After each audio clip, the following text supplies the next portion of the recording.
C'est dans cette épaisse forêt que les FARDC, les forces armées congolaises, ont lancé l'assaut jeudi sur Madina.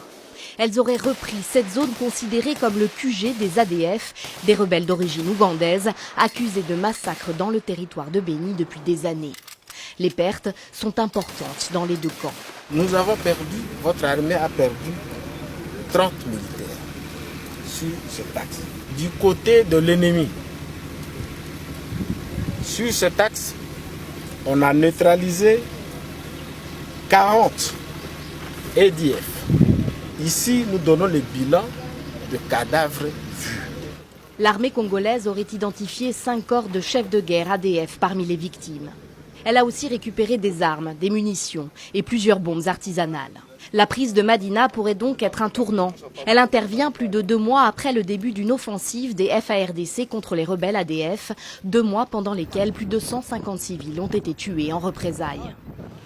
Palougou Kécho a quitté son village de Mayangossé, au nord de Béni, après que ses voisins ont été tués par des ADF. Agriculteur, sa terre était sa seule ressource. Réfugié près de Béni, il tente de survivre en cultivant un petit potager. Il s'autorise aujourd'hui à rêver d'un retour. Comme on vient de libérer les plus graves bastions de ces rebelles à Madina, puisque ces rebelles quittaient Madina pour venir nous déranger, nous tuer, nous égorger dans nos champs de Mayangos. Maintenant, comme Madina est déjà libérée, nous osons croire que nous allons rentrer dans nos occupations champêtres. Des villages martyrs comme celui de Mbo, à une vingtaine de kilomètres au nord de Béni, il y en a beaucoup dans la région. L'armée congolaise assure poursuivre son offensive vers le nord-est et Kamongo, à la frontière avec l'Ouganda.